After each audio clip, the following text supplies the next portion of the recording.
Haciendo un pequeño balance de las lecturas abordadas durante el mes de enero, he preparado este vídeo con aquellos libros que más me han impactado y que creo que pueden interesarte. Pero antes de comenzar, quiero invitarte a suscribirte al canal, a buscarnos y seguirnos en las redes sociales. Puedes encontrarnos en Facebook, Twitter e Instagram, y también a pasarte por el blog, donde también puedes suscribirte para recibir nuestro boletín mensual. Dicho esto, vamos a comenzar con las mejores lecturas del mes de enero. Soy Tess Nehuen y esto es Bestia Lectora.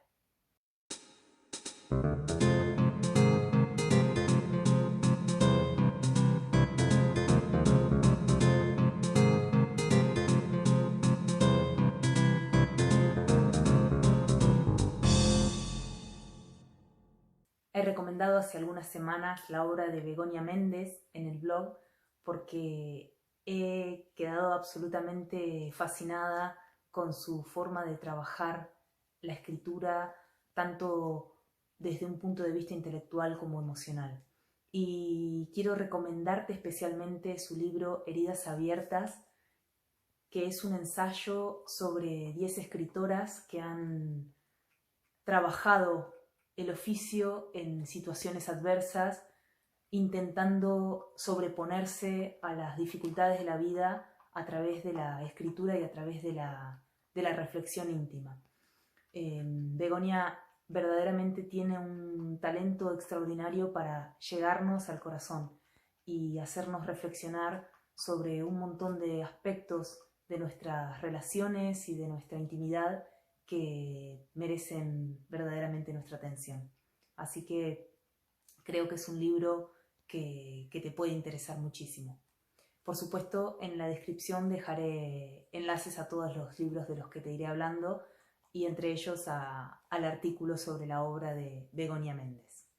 Durante el mes de enero también he vuelto a la poesía de Arturo Borra con su nuevo libro El azar de la historia, que ha publicado Espacio Hudson, y que es una comprobación del gran talento y la gran capacidad de concisión lírica que tiene Borra.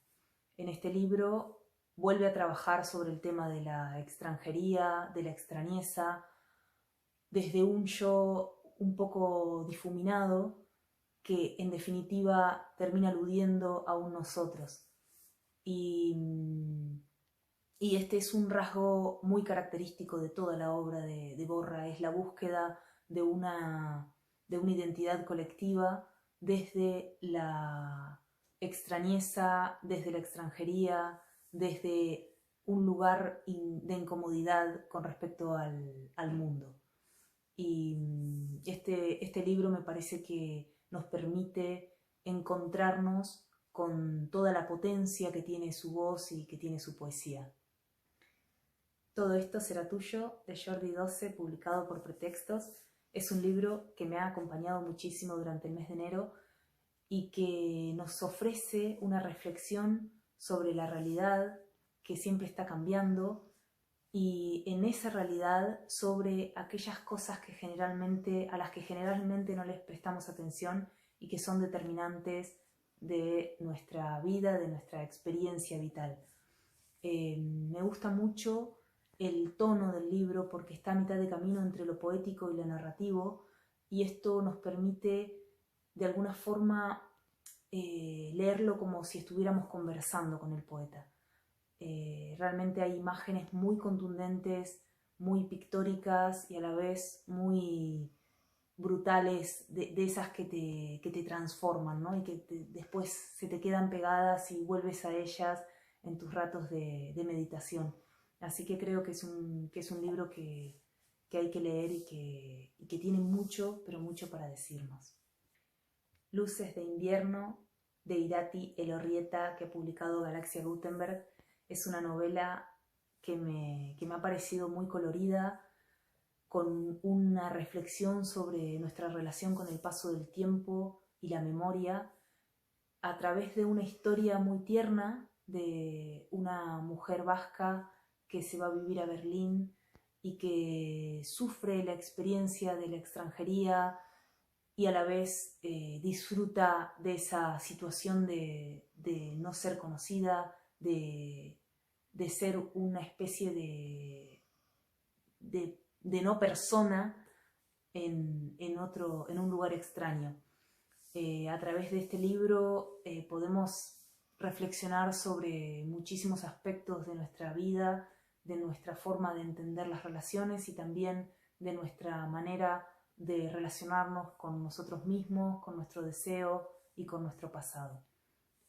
Por supuesto, también te voy a dejar el enlace a la reseña que ha salido en el blog durante este mes. Y también en enero he aprovechado para releer algunos libros y disfrutar de algunas lecturas que no son novedades, pero a las que les tenía muchísimas ganas. Uno de ellos es Orfeo, de Richard Powers. A propósito de la publicación de su nuevo libro en Alianza de Novela, quise volver a la obra de Powers, que me fascina, para ir entrando en calor. Una cosa que me interesa muchísimo es que las novelas de Richard Powers las ha traducido todas Teresa Lanero, que es una traductora fabulosa, y me gusta mucho porque creo que esto le da una cierta homogeneidad a su obra y nos permite acercarnos a una identidad bastante concisa de su escritura. En Orfeo nos encontramos con un músico retirado que en determinado momento de su vida decide construir una partitura que no pueda ser leída, pero que permanezca cuando nuestra raza se extinga. Su idea es injertar el pentagrama en una bacteria. Y bueno, y realiza algunos experimentos poco legales en su casa, pero lo pillan. Y a partir de ahí empieza una historia fascinante en la que viaja en retrospectiva a su pasado y nos va contando por qué tuvo esa idea y por qué este personaje es como lo conocemos. Entre las cosas que más me han alucinado de este libro, quiero señalar las referencias musicales, las imágenes literarias vinculadas a la teoría musical y al mundo de la música. Creo que es un libro que cualquier amante de la música puede disfrutar muchísimo. También he aprovechado para releer algunos libros de John Fitzgerald, que es el autor elegido para el Club de Lectura de Antonio Soler, que se desarrolla esta semana en el Centro Cultural La Malagueta. Si estás en Málaga, no te lo pierdas.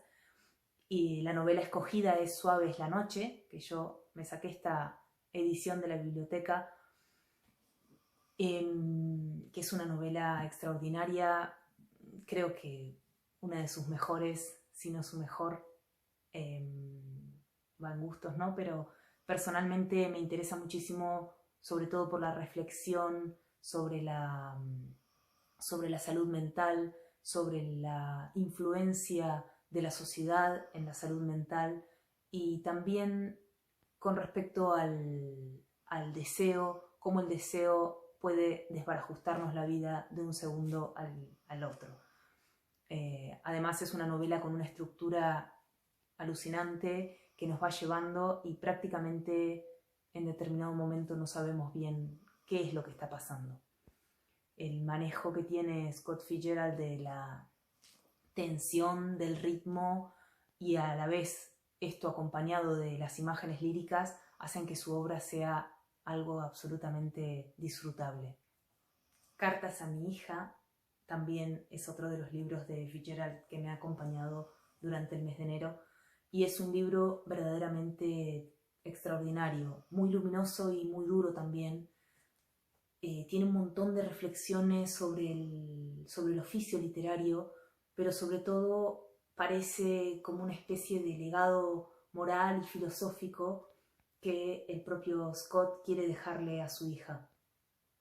Son cartas que datan de su última época, cuando ya había sido eclipsada su obra, había otros autores en auge y estaba pasando por una situación económica bastante deprimente, pero a pesar de eso insistía con la escritura porque era lo que sabía hacer. Y Y es muy interesante también el prólogo escrito por su hija en el que ella explica lo duro que fue para ella tener un padre tan exigente, pero por otro lado lo agradecida que se siente por esas palabras y por la oportunidad de haber formado parte de la vida de uno de los escritores más interesantes de la literatura norteamericana.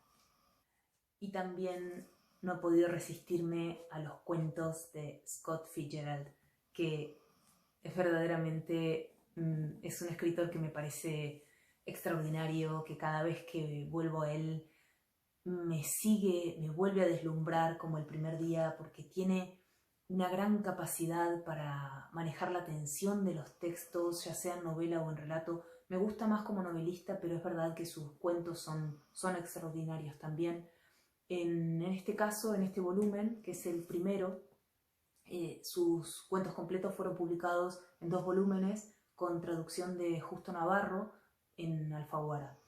He leído el primer tomo, en el que vienen cuentos como El extraordinario caso de Benjamin Button y también El Palacio de Cristal, El Palacio de Hielo, perdón, que son para mí 2 cuentos verdaderamente extraordinarios y que nos permiten reflexionar sobre nuestra relación con la realidad, sobre nuestra añoranza, también con la discriminación social, también con las tremendas dificultades de las personas raras para encajar en la sociedad, en fin, al margen de su estructura que siempre me deja pensando y que me deslumbra.